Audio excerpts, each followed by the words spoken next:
All right, so today is abs day, and if you're following our program, it's Tuesday, so Tuesday abs day. And this gives your other muscles a rest, your legs a rest, your back, your bi, which you worked out on yesterday. It gives them a rest and allows for recovery. We still do incorporate some cardio because we want the heart to work a little harder every single day for a short period of time, again, exercising that muscle. And listen, if you can't do these exercises exactly as you're seeing demonstrated, don't worry. Just do as much as you can. If you can't do, say, 10 reps of a certain exercise, do 5, take a rest, get some water, come back and do the other 5. It's all good. The idea here is progression over time, especially as you may be teaching your body moves and exercises it's maybe never done or hasn't been done in a long, long time. And as always, remember to warm up and stretch. Have yourself a great ab workout.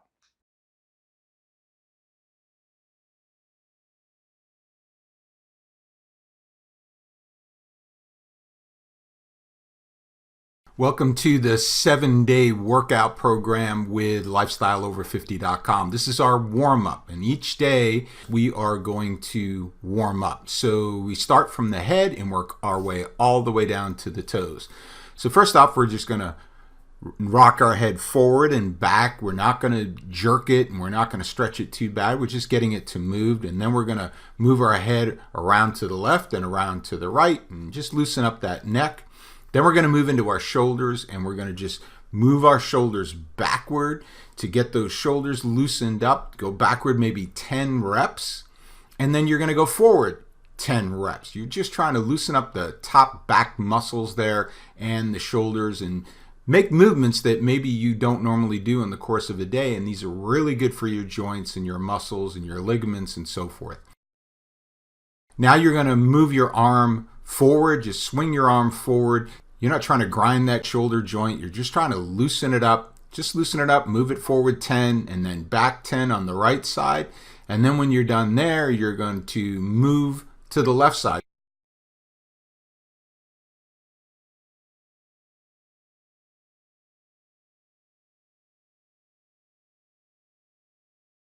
Now notice I've got one leg forward. My opposite leg is forward. So in this case, I'm doing my left arm, and what happens, my right foot is forward. Again, this is not to jerk that joint or injure it in any way. It's just to get some movement forward, get some movement back.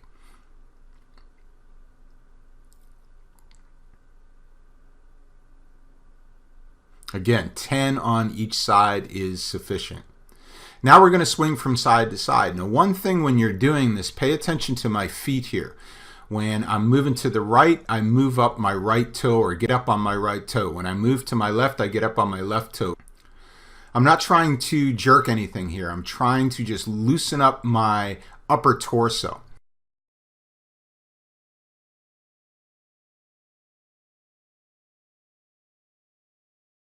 Now we're going to move to the lower joints, so in the hips, and we're just going to rock back and forward, move around in a circle from the left to the right, just loosen up those hips a little bit, and once we're done moving around, we're going to go back and forth from left to right. And we just want to feel a little bit of a stretch there in the hips, not trying to do anything crazy here, just trying to loosen things up.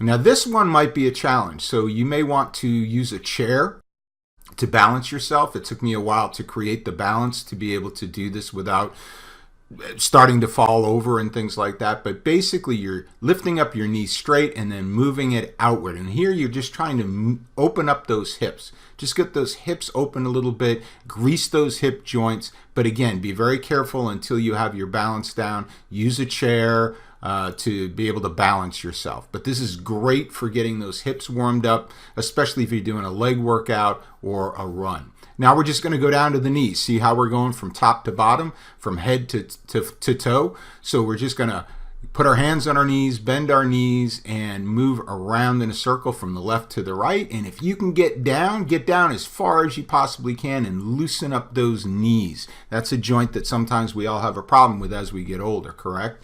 And then the last thing we're going to do is we're just going to loosen up the ankles a little bit as well.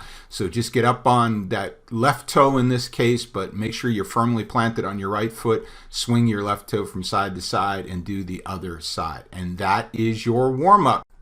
Jumping jacks are a great way to start a workout or to increase cardio during a workout. Now you can start slowly like she is and not do any bouncing and just do one leg at a time, but you would definitely want to build to the point where you're doing a full jumping jack, getting full rotations of the arms, full extensions of your legs, and jumping up and down to get that cardio going for a great heart workout. This is the bicycle crunch, and just as she's demonstrating, you can start off without a crunch, just extending your legs, pulling one back at a time. But then you want to advance to the point where you actually are doing a crunch. Now, you're not pulling your head. You're just putting your hands to the side of your head, and you're pulling your knee back and the opposite shoulder to as close to that knee as you can, and then just change it up and do the opposite side.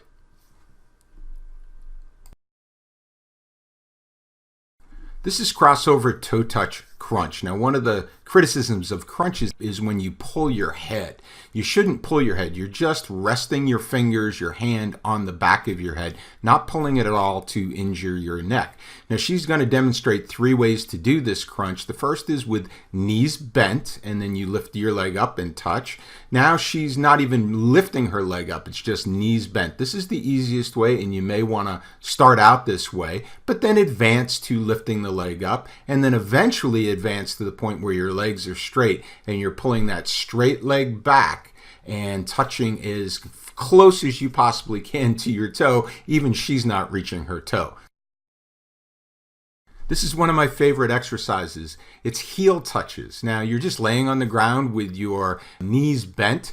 The further out your feet are from you, the harder this is going to be. So if it's too difficult, just pull your feet back a little bit. And you're just going to rock from side to side and touch your heel or your calf. And you're going to rest in the middle. So you're going to go left, stop in the middle, right, stop in the middle, left. This is great for the obliques. This is the resistance band ab twist. You're going to take a nice athletic stance, grab that band with 2 hands and pull initially from the left to the right, exercising that left oblique, and then you're going to switch it up and pull from the right, exercising the right oblique. Resistance band ab twist. Jump squats. There's probably nothing better to get your heart rate up during a workout than doing some jump squats all the way through the exercise. So you're going to bend your knees down, bring your arms back, and just jump up as high as you can. Now that means maybe an inch or 2 when you first get started. That's fine. Just build those leg muscles, build that momentum going up, and make sure when you come back down that you're absorbing the impact as she's doing by bending your knees. Not straight-legged, but bend your knees as you come down, and that'll get you going right back up after you have a nice arm swing to the back, and then reach up to the sky and do another jump squat. This is ball hands to feet or feet to hands, however you want to look at it. You're going to lay on the floor with the exercise ball in between your ankles. You're going to squeeze that up with your legs, up with your upper body, reach out with your hands, grab that ball, go down into a parallel position with the floor, come back up with both your arms and your legs, and give that ball to your legs, down and back up, down and back up. Great for your abdominal muscles and your hip flexors. Here you're seeing pretty much a perfect plank position. On your elbows, on your toes, body in a prone position as straight as possible. And you're going to hold this position. Try not to dip down or raise up. Hold this position for 30 seconds, 45, and maybe even 60 seconds. What a great workout for your entire core. Here we're going to use an exercise ball to do our crunches. The reason why is it's a little bit more difficult on an exercise ball to maintain stability while you're doing this. So be careful you don't fall over. You'll get the hang of it. The other thing is to remember, don't pull your head up. You're just resting your hands on the side of your head and you're letting your abdominal muscles do the work. Now she's going to demonstrate how you can make it a little bit more difficult with throwing punches, as an example, is one way that's going to get your obliques involved. And then another way is coming from the top like in a dolphin move, and that will really get your whole abdominal muscles involved in this exercise. So I hope you had a great workout. You got a little bit of a sweat going. You worked on that specific area of your body. But now you want to take the time to stretch. So important that we stretch every day. And even if you don't work out in a day. So in other words, if you miss a workout, try to take the time and stretch. Now here we're doing a 90-90 stretch. Why 90-90? Because my left leg is at a 90-degree angle and my right leg is also at a 90-degree angle. My left leg doesn't look like it because of the angle of the video, but it is. So you want to go on a 90-90 degree angle and then lean back, and you may not be able to get your back all the way to the ground, especially if you're a guy. Ladies, you might be able to do that. I certainly can't, so I lean on my arm. So do that for about 30 seconds, and then you're going to come up and you're going to lean out over your left leg. This is a back stretch now, and it's going to stretch, as I'm pointing to right now, your inner thigh or inner hamstring area. So you want to lean out over, get on your elbows, and then feel this stretch in your lower back. And as you can, come down even further, your head towards the floor or towards your hands, as I'm doing right now, and then hold that for 30 seconds, and then you're going to try to sit up straight. And I have to hold on to my right knee, as you're seeing right now. Now again, ladies are more nimble typically, and you don't have to do that. Guys, you may not be able to do this right away. I couldn't when I first started this. So you just want to sit straight up. You're working that outer right hip when you're doing that. Now you're going to switch over and you're going to do 90-90 on the other side. And of course, as you did before, you're going to lean back and you're going to feel that in that left hip, that outer left hip. You're going to feel that. And you just try to lean back, enjoy it. You'll learn to enjoy it and stretch that whole area of your body. Again, something that you don't normally do every single day. It's a great stretch. So start there. Go back as far as you can. Don't push it, but exert yourself a little bit. Push the limit just a tad. And now you're going to come and you're going to lean out, in this case, over your right leg, feeling that back stretch. I was just pointing to my back there. So lean forward out over that leg. Get on maybe your elbows. If you can, get down on both elbows. And I can't do that, but maybe you can. Again, we're all different, aren't we? So once you're done that, then you're going to try to sit up again. Now on my left side here, or sorry, on my right side, I have a little bit more of a challenge. That left hip is tighter. That's where my surgery was. But it's okay. I've worked it to the point where I can at least sit up. I still have to hold on to that left knee. But again, this 90-90 stretch is phenomenal. So once you're done with that, you are going to get up on your hands and knees, and then you are going to move into a hip flexor stretch. We do this in our hip stretch on Fridays. And so you're going to lean forward. And if you want to sit straight up like this, you can do that. I like to lean forward on my right hand in this case. Notice my left hand is on my left knee, and that's because sometimes my knee wants to bow out, and I want to keep it straight. Now, where the stretch you should be feeling in this case is in your right leg. The right leg is the one that is back, and you're trying to feel a stretch in your hip flexor there. What a great hip flexor stretch. So you're going to do that, hold it for 30 seconds on your right side, and then move over and pull out or move out your right leg. And again, balance yourself if you're going to lean forward. Again, if you want to sit straight up, you can.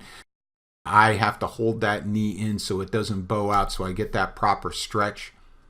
You can do it this way. It's a lot easier this way. I like to get that hip flexor stretch in that left hip flexor by leaning forward.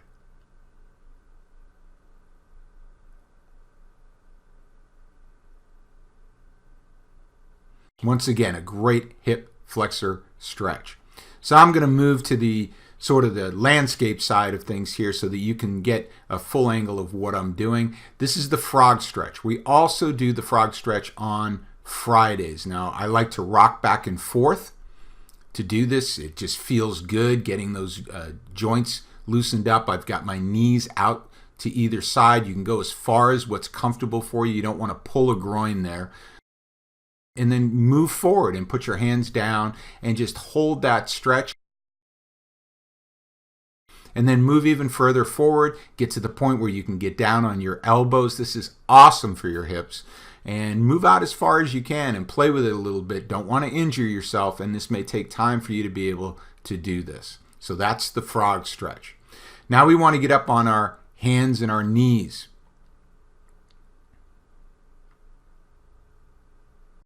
And what we're doing here is called cat-cow. Now it's kind of a yoga move, or it is a yoga move, but it's cat-cow. So what I'm doing at the moment right now is I'm doing the cat, right? Cats arch their back like that. And this is great for your back. You're trying to get movement in your spine. So this movement would be moving my spine outer and then down inner and getting movement in my lower lumbar area for sure. So you're going to do the cat and then come down to the cow. And you can do this as much as you want. You could do it 5 times up and 5 times down, 10 times up, 10 times down. It just depends on how much movement you want to get there and how much you want to work on this. But this is a phenomenal stretch or movement for your back, for your spine. And of course, as we get older, we have spine problems sometimes, right? We arch our backs forward and hunch over, and that's going to help. This, what we're doing is we're stretching our Achilles. We're down on one knee in our hands. We've got in this case, our left leg back. All we're trying to do is stretch that Achilles. I don't know if you've ever snapped an Achilles or know somebody that has, but it's one of the most painful things, as I'm told, that you can ever go through. So we want to make sure this is nice and loose. We're going to do it on the left side, hold it for 30 seconds, and then move forward with that left knee and then go back on the right leg and hold that stretch again for about 30 seconds. This is just to stretch your Achilles.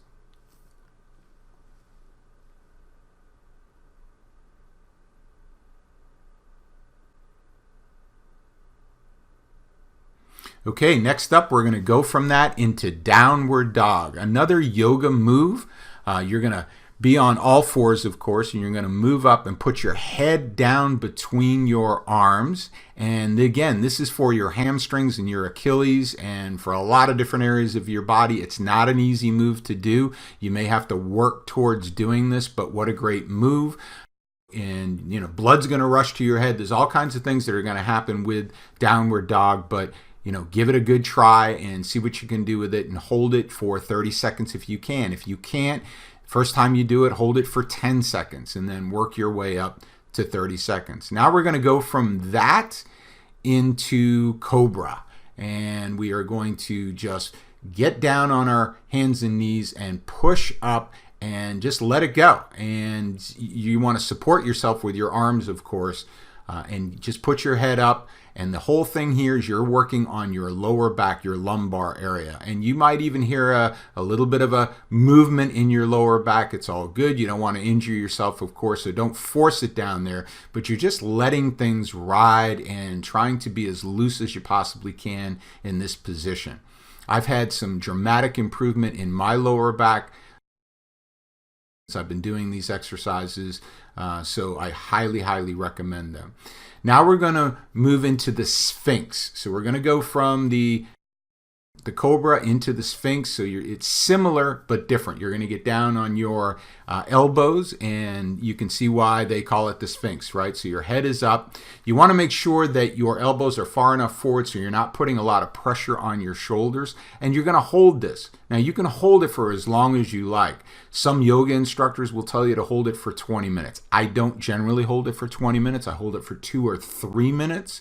If you start out and it is uncomfortable for you, just hold it for maybe, again, 10 seconds, 15 seconds, move to 30 seconds, and then maybe move to a minute. All these moves are going to gradually get better. You're going to get better at them as time goes on. So this is the Sphinx.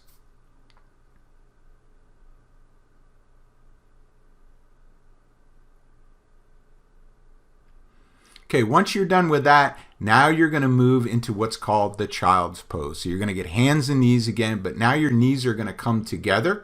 And this is a great lower back stretch. Move your arms out, and this is just relax. This is, a lot of people meditate in child's pose. So that's kind of the kind of movement it is, the kind of pose that it is. And as you can see, I'm, kind of moving my fingers out forward to get a better lower back stretch.